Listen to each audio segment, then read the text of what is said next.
बसंत पंचमी का त्योहार माघ मास की शुक्ल पक्ष की पंचमी तिथि को मनाया जाता है। इस दिन विद्या की देवी माँ सरस्वती की पूजा की जाती है और इस दिन से ही बसंत ऋतु का आगमन भी होता है। कहा जाता है कि इस दिन ही माँ सरस्वती की उत्पत्ति हुई थी। यह दिन छात्रों, कला, संगीत क्षेत्र से जुड़े लोगों के लिए बेहद ही खास होता है। बसंत पंचमी के दिन पीले रंग का भी विशेष रूप से महत्व होता है। बसंत पंचमी का दिन विद्या आरंभ या किसी भी शुभ कार्य के लिए बेहद उत्तम माना जाता है। जैसे कि हम सबको पता है, संगीत की उत्पत्ति भी माँ सरस्वती द्वारा ही की गई है। इसीलिए माँ सरस्वती संगीत की देवी हैं। इनकी पूजा करने से जो लोग संगीत में रुचि रखते हैं, अपना बहुत नाम बनाना चाहते हैं संगीत की दुनिया में, वो मन से माँ सरस्वती की पूजा करें। बसंत पंचमी के दिन लोग पीले वस्त्र धारण करते हैं, अपने घरों में पीले रंग के व्यंजन बनाते हैं। कुछ पीले रंग के चावल बनाते हैं तो कुछ केसर का उपयोग करते हैं। और यदि आप सुबह सुबह जल्दी उठकर स्नान कर माँ सरस्वती को पीली चीज कोई भी भोग लगाते हैं, जैसे पीले चावल या बेसन से बना कुछ भी, हलवा या कुछ भी, तो माँ सरस्वती आप पर बहुत खुश होती हैं। बसंत पंचमी की कथा। पंचमी से बसंत ऋतु का आगमन होता है। बसंत को ऋतुराज भी कहा जाता है। बसंत ऋतु के दौरान फूलों पर बहार आ जाती है। खेतों में सरसों सोने की तरह चमकने लगते हैं। जौ और गेहूं की बालियां खिल उठती हैं और इधर उधर रंग बिरंगी तितलियां उड़ती दिखाई देती हैं। इस पर्व को ऋषि पंचमी के नाम से भी जाना जाता है।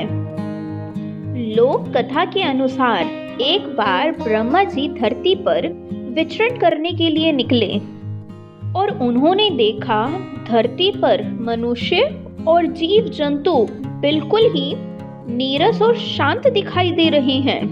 और उन्होंने देखा धरती के वातावरण में कहीं ना कहीं कुछ बहुत कमी है। वे अत्यंत चिंतित हुए और उन्होंने सोचा इसके लिए उन्हें ही कुछ करना पड़ेगा। और इसके लिए भगवान ब्रह्मा जी अपनी समस्या के समाधान के लिए भगवान विष्णु के पास गए। ब्रह्मदेव ने भगवान विष्णु को जाकर सब अपनी समस्या के बारे में बताया और विष्णु देव ने कहा इस समस्या का समाधान तो केवल आदि शक्ति के पास ही है और हमें उनका आवाहन करना होगा। और देखते ही देखते महादेवी वहां तुरंत ही प्रकट हो गई। और देवी माँ ने पूछा, बताइए मैं आपकी किस तरह के सहायता कर सकती हूँ। तभी विष्णु भगवान बोले, ब्रह्मा जी चाहते हैं कि पृथ्वी मौन न रहे। पृथ्वी पर चारों ओर उदासी है और ये उदासी खत्म करने के लिए हम आपकी सहायता चाहते हैं। आदि शक्ति ने तुरंत ही मदद करने के लिए हाँ कर दिया और दुर्गा माँ के शरीर से एक बहुत ही सफेद रोशनी उत्पन्न हुई और देखते ही देखते वो एक दिव्य देवी का रूप धारण कर गई। यह दिव्य स्वरूप एक चतुर्भुजी सुंदर स्त्री का था, जिनके एक हाथ में वीणा तथा दूसरे हाथ में वर मुद्रा थी। अन्य दोनों हाथों में पुस्तक एवं माला थी। और प्रकट हुई माँ तभी बोली, आप सभी मेरा प्रणाम स्वीकार कीजिए। और देवी को उनके प्रकट होने का कार्य बताया गया, जिसमें उनको सृष्टि में मीठी वाणी उत्पन्न करनी होगी, अपनी वीणा के तार शंकृत करने होंगे, जिससे सभी प्राणी बोलने लगे। हवा में सन्नाटे को चीरता हुआ मधुर संगीत पैदा करें। चारों दिशाओं में मधुर ध्वनि उत्पन्न करनी होगी।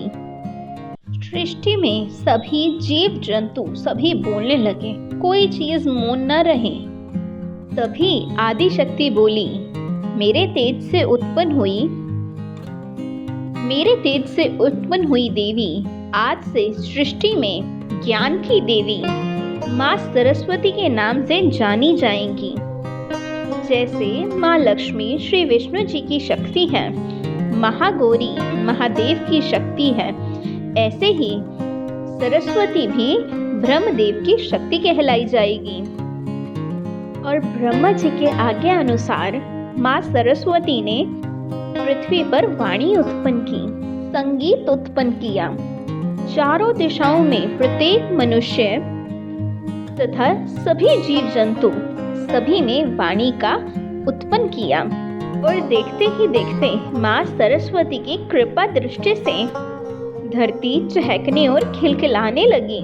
देवी सरस्वती ने जब अपनी वीणा की तारों को छेड़ा तो पूरी धरती संगीत में हो गई। तभी से बुद्धि व संगीत की देवी माँ सरस्वती की पूजा की जाने लगी। माँ सरस्वती को वागेश्वरी, भक्ति, शारदा, वीणा वादनी और वाग देवी सहित अनेक नामों से पूजा जाता है। ये विद्या और बुद्धि प्रदान करने वाली देवी हैं। संगीत की उत्पत्ति करने के कारण यह संगीत की भी देवी हैं। बसंत पंचमी के त्योहार का बहुत महत्व है। इस दिन जिन छात्र का पढ़ाई में मन ना लगता हो वो माँ सरस्वती की दिल से पूजा करके, उनको पीले फूल अर्पित करके, पीला भोग लगाकर खुश करके अपना मन पढ़ाई में और लगा सकते हैं, अच्छे नंबर पा सकते हैं, करियर में अच्छा ग्रो कर सकते हैं। बसंत पंचमी के दिन विद्यालयों में भी माँ सरस्वती की आराधना, पूजा पाठ करवाया जाता है तथा हवन भी करवाया जाता है। जगह जगह मंदिरों में, धार्मिक स्थानों पर मीठे चावल के भंडारे बांटे जाते हैं। बसंत पंचमी के दिन पीले वस्त्र पहनने से और हल्दी से माँ सरस्वती की पूजा और हल्दी का तिलक लगाने से सरस्वती माँ बहुत खुश होती हैं। और इसीलिए बसंत पंचमी को ऋतुओं का त्योहार भी कहा गया है।